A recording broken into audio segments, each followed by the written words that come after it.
Good morning students last video में मैंने आपको कोलिगेटिव प्रॉपर्टीज के बारे में बताया था और आज के वीडियो में आप देखेंगे elevation in boiling point. Boiling point elevate हो जाता है जब कोई non volatile substance, non volatile solute किसी सॉल्वेंट में हम मिक्स करते हैं। Means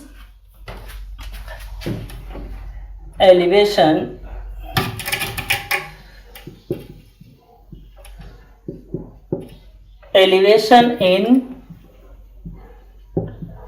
boiling point।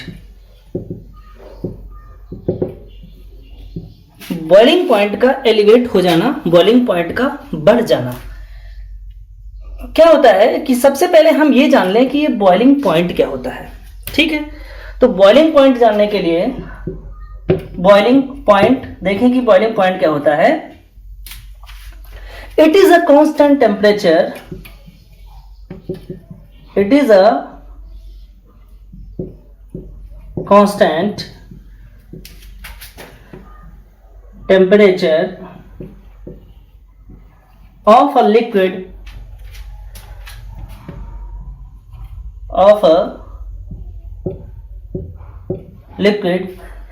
at which its vapor pressure is equal to atmospheric pressure। Atmospheric pressure means किसी भी लिक्विड का वो कांस्टेंट टेम्परेचर जिस पर उसका वेपर प्रेशर एटमॉस्फेरिक प्रेशर के इक्वल हो जाता है, ये होता है बॉइलिंग पॉइंट। तो हमने आपको बताया कि किसी भी सब्सटेंस, किसी भी सॉल्वेंट में जब कोई सॉल्यूट मिक्स कर देते हैं, नॉन वोलेटाइल सॉल्यूट मिक्स कर देते हैं, तो उसका बॉइलिंग पॉइंट इंक्रीज हो जाता है, मतलब बढ़ जाता है।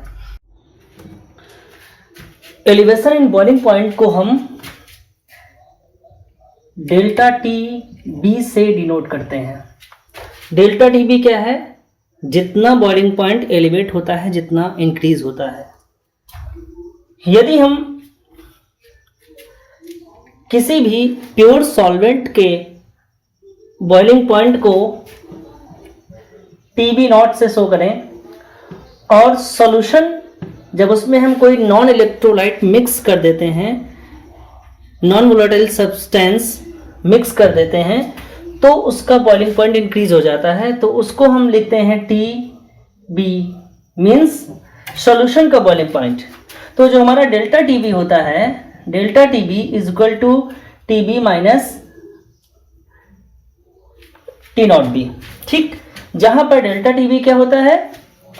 जो बॉइलिंग पॉइंट इंक्रीज होता है, और टी बी क्या होता है? सॉल्यूशन का बॉइलिंग पॉइंट, और टी नॉट बी क्या होता है? प्योर सॉल्वेंट का boiling point.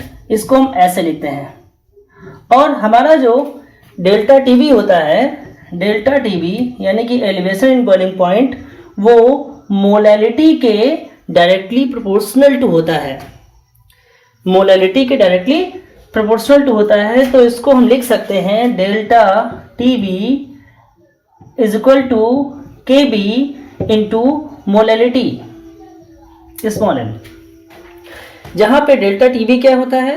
Elevation in boiling point, और के बी क्या है? के बी होता है, K B molal elevation constant, molal elevation constant, molar elevation constant. और इसके बाद इस फॉर्मूले को हम लिख सकते हैं delta T B is equal to K B into W B into 1000 upon W upon M B into W A, जहां पर ये डब्ल्यू ए क्या होता है? सॉल्वेंट का अमाउंट होता है, सॉल्वेंट का मास होता है। WB क्या होता है, सॉल्यूट का मास होता है। और MB क्या होता है, मोलर मास ऑफ सॉल्यूट। तो इस फॉर्मूले से हम सॉल्यूट का मोलर मास भी फाइंड कर सकते हैं। और Kb को बताया मैंने, मोलर एलिवेशन कांस्टेंट कहते हैं, या इसको एक नाम और देते हैं इबोलियोस्कोपिक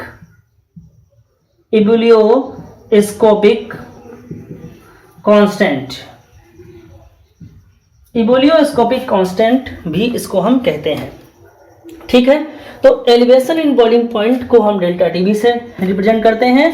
और डेल्टा टीबी क्या होता है, वो सॉल्यूशन का बॉइलिंग पॉइंट और प्योर सॉल्वेंट के बॉइलिंग पॉइंट के डिफरेंस के इक्वल होता है। हम जानते हैं delta TB is directly proportional to molality. और तो delta TB is equal to KB into molality.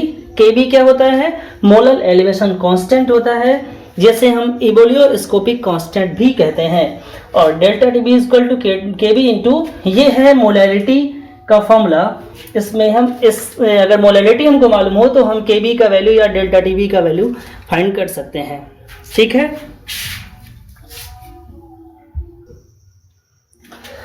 Elevation in boiling point के बाद अब जो अगला आपका आप अगला टॉपिक पढ़ेंगे वो है depression in freezing point. Depression in freezing point. Depression in freezing point क्या होता है? डिप्रेशन इन फ्रीजिंग पॉइंट का मतलब है कि जब भी किसी प्योर सॉल्वेंट में हम कोई नॉन वोलाटाइल सब्सटेंस मिला देते हैं, मिक्स कर देते हैं, मीन्स सॉल्यूशन तैयार करते हैं, तो सॉल्यूशन का फ्रीजिंग पॉइंट क्या होता है, कम हो जाता है। ठीक है, सॉल्यूशन का फ्रीजिंग पॉइंट कम हो जाता है जब भी किसी हम प्योर सॉल्वेंट में कोई नॉन वोलाटाइल सब्सटेंस मिक्स कर देते हैं, तो जो सॉल्यूशन बनता है उसका फ्रीजिंग पॉइंट कम हो जाता है। उसे बोलते हैं डिप्रेशन इन फ्रीजिंग पॉइंट। और इस डिप्रेशन इन फ्रीजिंग पॉइंट को हम डेल्टा TF से हम रिप्रेजेंट करते हैं। और delta TF is equal to होता है TF naught minus TB। TF naught minus TF, जहां पे ये TF नॉट क्या होता है, ये TF नॉट होता है प्योर सॉल्वेंट का फ्रीजिंग पॉइंट और TF होता है सॉल्यूशन का फ्रीजिंग पॉइंट। ठीक है, और हम जानते हैं कि जो डेल्टा TF होता है, delta TF is directly proportional to molality. Molality के डायरेक्टली प्रोपोर्शनल टू होता है, तो इसको हम लिख सकते हैं delta TF is equal to KF into molality. ठीक है, अब ये KF क्या होता है?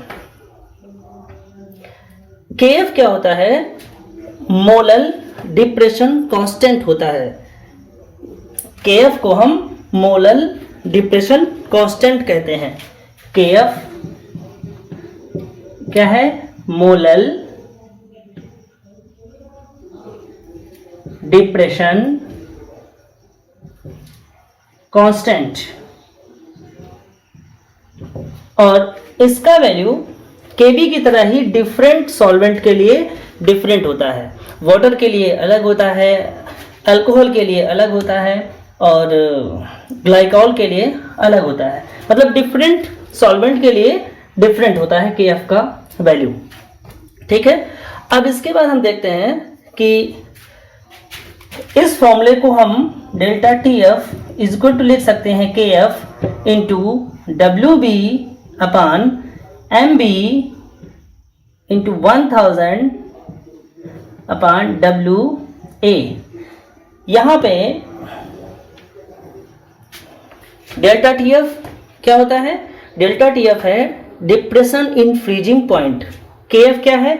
मोलर डिप्रेशन कांस्टेंट, या एक नाम और है इसका क्रायोस्कोपिक कांस्टेंट।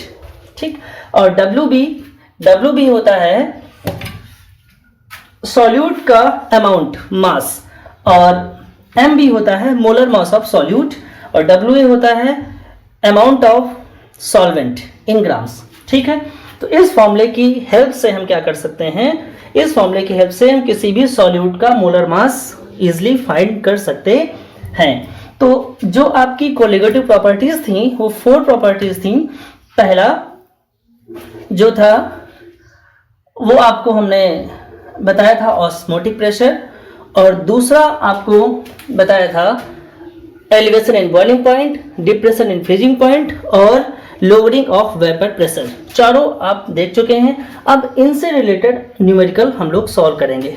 ओके, तो ये चारों फॉर्मूले आपके लिए बहुत इंपॉर्टेंट हैं। चारों को हम एक साथ लिखेंगे नेक्स्ट वीडियो में, और हम डिफरेंट टाइप के जो इससे रिलेटेड न्यूमेरिकल्स होंगे उनको सॉल्व करेंगे। Thank you. If you like this video, please click subscribe to watch more such videos. Thanks for watching.